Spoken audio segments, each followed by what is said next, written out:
যত অদ্ভুত অদ্ভুত প্রশ্ন সব আপনি মুসা আলাইহিস সালামের মাথা থেকে পাবেন। বিভিন্ন বিষয়ে আল্লাহরে প্রশ্ন করতেন। সাইয়েদনা মুসা আলাইহিস সালাম আল্লাহরে বললেন, আল্লাহ আপনি আমার এমন একটা জিকির শিখাইয়া দেন যে জিকিরটার শব্দ আপনি আর আমি ছাড়া কেউ জানবে না। দিনে রাতে সব সময় এই জিকির আমি করব, আপনারে ডাকবো, কিন্তু শর্ত হলো এই জিকিরটা জানবে শুধু আপনি আর জানবে শুধু আমি। আল্লাহ বললেন, মুসা পড়ো লা ইলাহা। মুসা আলাইহিস সালাম কয়, মাবুদ এটা তো জাতীয় জিকির, সবাই জানে।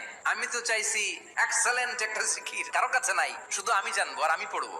আল্লাহ বললেন, মুসা এই লা ইলাহাকে যদি এক পাল্লায় রেখে দাও, তাম বিশ্ব, সাত আকাশ, সাত জমিনটারে তুলে যদি তুমি আরেক পাল্লায় রেখে দাও, লা রাজাহাত কাফাতু লা ইলাহা ইল্লাল্লাহ, মুহূর্তের মধ্যে লা ইলাহার পাল্লা ভারী হয়ে যাবে। ও মুসা, তুমি যতই এক্সক্লুসিভ জিকির চাও, লা ইলাহার চেয়ে দামি জিকির আমার কাছে নাই। দুনিয়াতে যত অদ্ভুত অদ্ভুত প্রশ্ন